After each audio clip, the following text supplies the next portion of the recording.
Hello friends, आज की इस वीडियो में हम क्लीन साइंस का टेक्निकल एनालिसिस प्लस फंडामेंटली देखेंगे कि आखिरकार स्टॉक क्या और गिरेगा या नहीं, क्या यहाँ से मतलब कि करेक्शन ओवर है या फर्दर करेक्शन पॉसिबल है, और फंडामेंटली कुछ इंपॉर्टेंट पॉइंट्स जो कि एज एन इन्वेस्टर आपको जानना जरूरी है। तो चलिए वीडियो को शुरू करते हैं और जानते हैं इसके बारे में। फर्स्ट ऑफ ऑल मैं आपको बताना चाहता हूँ कि वीडियो सिर्फ और सिर्फ एजुकेशनल पर्पज के लिए, यहाँ पे मैं कोई भी बाय सेल रिकमेंडेशन नहीं दे रहा हूँ, इसलिए खरीदने या बेचने से पहले एक बार आप खुद की रिसर्च जरूर करें और आगे बढ़ने से पहले आप लोग की स्क्रीन पे जो डिस्क्लेमर प्रेजेंट है उसे जरूर पढ़ लें।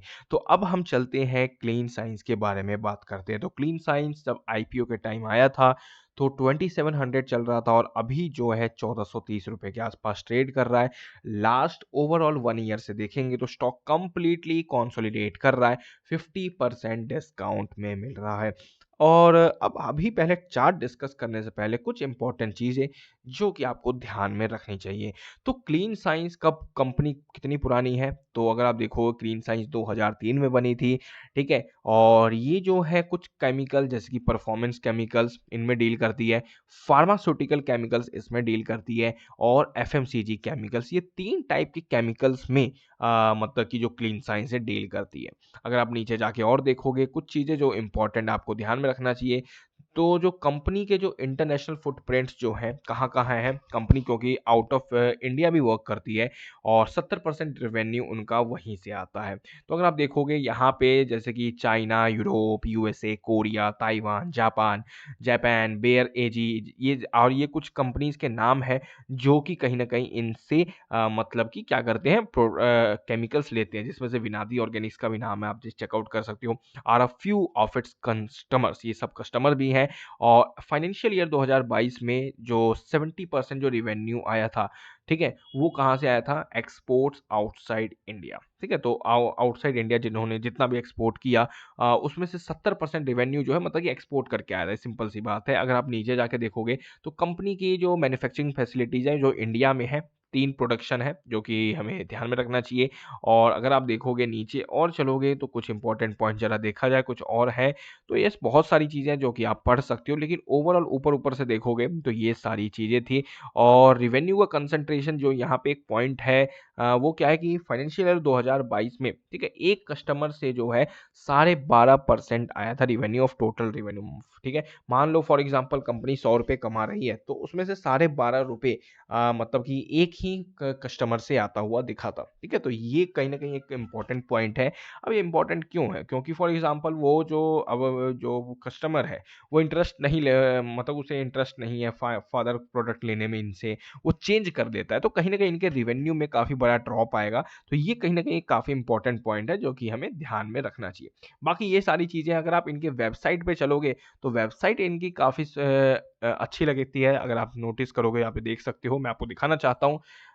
काफ़ी मतलब कि काफ़ी अट्रैक्टिव वेबसाइट बना रखी है। और आगे बढ़ने से पहले मैं एक चीज़ और मैंने पढ़ी थी जो मैं आप लोगों के साथ शेयर करना चाहता हूँ, कि यहाँ पे जो है ये काफ़ी मतलब कि एक यूनिक चीज़ पे एक वर्क कर रहे हैं जिसका नाम है ग्रीन केमिस्ट्री, ठीक है। तो यहाँ पे अगर ग्रीन केमिस्ट्री क्या होता है अगर फोकस करोगे आप, तो is an emerging focus among manufacturing industries that minimises pollution, जो कि पॉल्यूशन जो है उसको कम करता है, ठीक है। ये ऐसी केमिकल्स बनाते हैं जिनके थ्रू कहीं न कहीं पॉल्यूशन कम होता है, और कहीं न कहीं पॉल्यूशन जो है या ईएसजी नॉर्म्स जो आप सुनते होंगे, वो कहीं न कहीं काफ़ी इंपॉर्टेंट फैक्टर है फ्यूचर के लिए। ये आप लोगों को ज़रूर ध्यान में रखना चाहिए। At a molecular level and clean science works on developing, clean science का जो वर्क है वो डेवलप करती है eco friendly and sustainable manufacturing processes. मतलब ये इको फ्रेंडली, आपने सुना होगा इको फ्रेंडली, हमें बस यूज़ करना चाहिए, इको फ्रेंडली रहना चाहिए एनवायरनमेंट से। तो ये कहीं न कहीं जो क्लीन साइंस जो है मतलब कि डेवलप करते हैं इको फ्रेंडली केमिकल जो कि एनवायरनमेंट फ्रेंडली है, जो कि एनवायरनमेंट को नुकसान नहीं पहुँचाते हैं, ठीक है। तो ये कहीं न कहीं एक काफ़ी इंपॉर्टेंट पॉइंट है जो कि क्लीन साइंस में आपको थोड़ी-सी अलग दिखेगी, ठीक है। तो अब एक बार साइट पे चलते हैं, तो ये क्लीन साइट का वेबसाइट है। आप इसको फर्दर काफ़ी अच्छे तरीके से डिटेल में स्टडी कर सकते हो, ठीक है। तो यहाँ पे अगर आप इनके प्रोडक्ट्स पे जाओगे तो जैसे कि हमने डिस्कस किया था, इनके 3 प्रोडक्ट्स हैं। यहाँ पे अगर आप एफएमसीजी केमिकल्स में जाओगे तो ये केमिकल्स ये कंपनी बनाती है, ठीक है। आप इनको देखो क्या ये कंपनी और कोई दूसरी कंपनी बनाती है या नहीं, ये काफ़ी इंपॉर्टेंट पॉइंट है। अगर आप देखोगे यहाँ पे इनके प्रोडक्ट्स, अगर आप परफॉर्मेंस केमिकल्स की बात करोगे तो उनमें ये प्रोडक्ट्स बनाती हैं। कहीं न कहीं अगर आपने केमिस्ट्री पढ़ी होगी तो उसमें ये कहीं न कहीं आपने डायग्राम पढ़े होंगे। तो इस टाइप के केमिकल्स जो हैं कहीं न कहीं क्लीन साइंस बनाती है और सबसे इम्पोर्टेंट पॉइंट है कि ये इको फ्रेंडली केमिकल्स बनाते हैं। ये कहीं न कहीं काफ़ी इम्पोर्टेंट पॉइंट है, जो कि हमें ध्यान में रखना चाहिए। तो कंपनी है, यहाँ पे आप कंपनी के बारे में जानना चाहते हो, तो यहाँ पे आपको काफ़ी डिटेल्ड इंट्रोडक्शन मिल जाएगा इनका, ठीक है? तो ये सारी चीज़ें हैं ओवरऑल जो कि आपको ध्यान में रखनी चाहिए। मैंने शॉर्ट में डिस्कस किया है यहाँ से कुछ इंपॉर्टेंट पॉइंट जो कि कहीं न कहीं काफ़ी इंपॉर्टेंट है। प्लस अब अगर हम नोटिस करें, तो यहाँ पे अगर आप देखोगे स्टॉक का प्राइस टू अर्निंग रेशियो 55 के आस-पास आता हुआ दिख रहा है और रिटर्न ऑन कैपिटल एम्प्लॉयड आपको काफ़ी शानदार मिलेगा और कहीं न कहीं एक मल्टी बैगर स्टॉक्स की जो एक काफ़ी इंपॉर्टेंट चीज़ होती है, वो होती है रिटर्न ऑन कैपिटल एम्प्लॉयड। मतलब कि कोई भी कंपनी है अपने बिज़नेस में कैश डाल रही है, पैसा डाल रही है, उस पे वो कितना रिटर्न जनरेट कर पा रही है। तो ये कहीं न कहीं काफ़ी इंपॉर्टेंट होता है।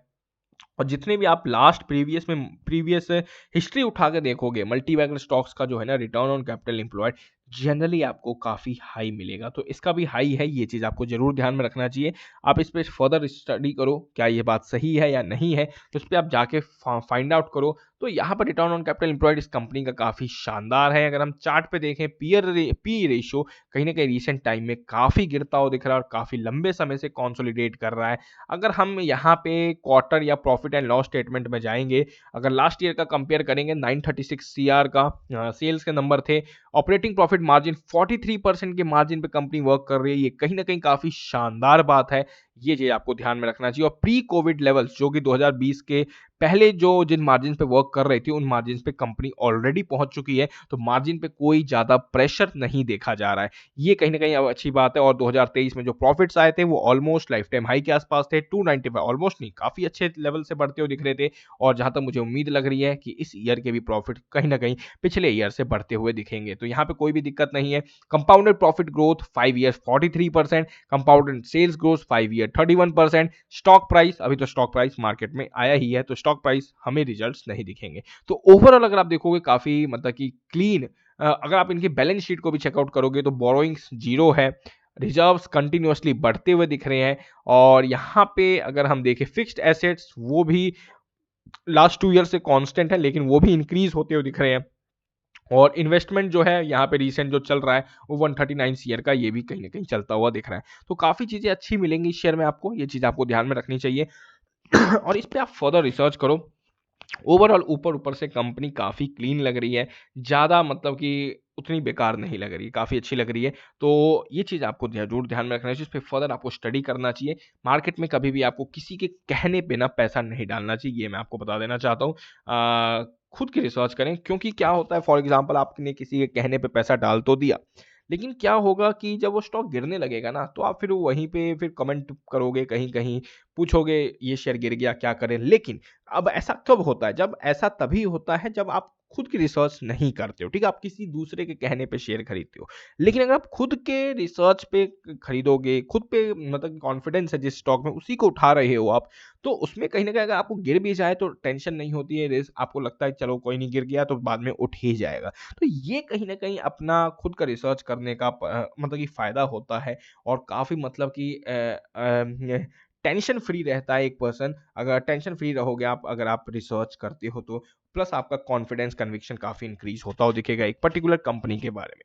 तो ये था ओवरऑल कंपनी के फंडामेंटल हमने देखा कि कंपनी कहाँ डील कर रही है, क्या है प्राइस टू अर्निंग रेशियो क्या चल रहा है, सेल्स नंबर्स क्या चल रहे हैं, प्रॉफिटेबिलिटी क्या चल रही है, तो यहाँ पे ओवरऑल आपको कोई भी दिक्कत नहीं लगेगी। अब हम चलते हैं चार्ट पे बात करते हैं।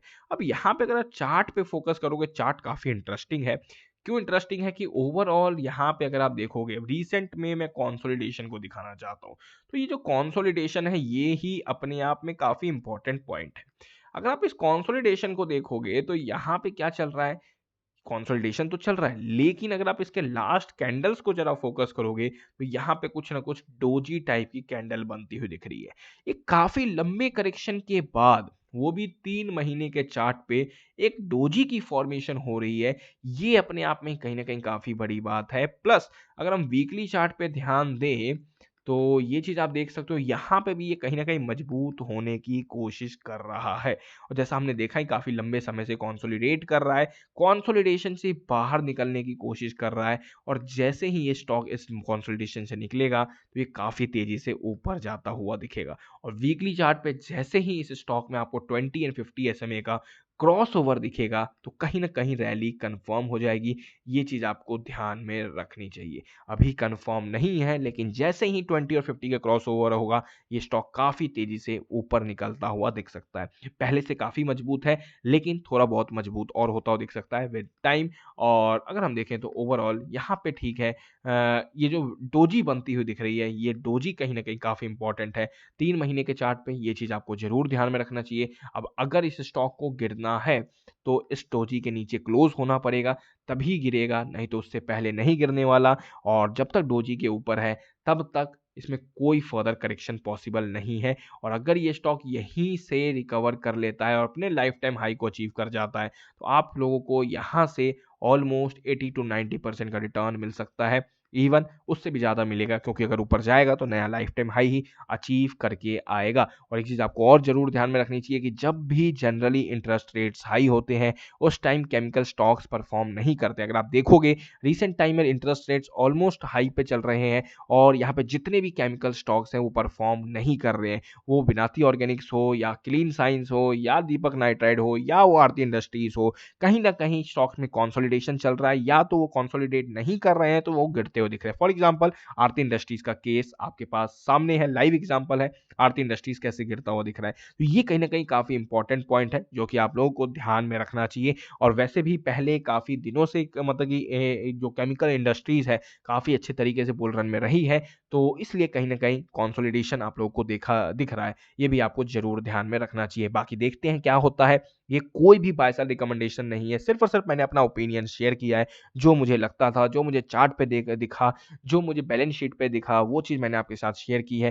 फर्दर आप इस पे खुद की रिसर्च करें, अगर आप इसको डीप डाइव करना चाहते हैं, अच्छे से एनालिसिस करना चाहते हैं, ठीक है? तो आप इनके एनुअल रिपोर्ट को पढ़िए, उनको देखिए, कॉन कॉल को सुनें और इनके मैनेजमेंट को सुनिए, उनका क्या व्यू है लास्ट अगर हम पिछले 10 साल उनके मैनेजमेंट को 1-2 साल पहले के व्यू को सुनिए और क्या वो बोल रहे थे वो अभी कंप्लीट होता हुआ दिख रहा है या नहीं, उसको देखें। प्लस 10 साल फ्यूचर का उनका प्लान क्या है, ये सारी चीज़ें आप ज़रूर देखें और तभी इसमें इन्वेस्टमेंट या कोई भी फर्दर डिसीजन लें। किसी के कहने पे कभी भी पैसा ना डालें। मैं फिर से रिपीट कर रहा हूँ, किसी के कहने पे कभी भी पैसा ना डालें। Thank you for watching this video.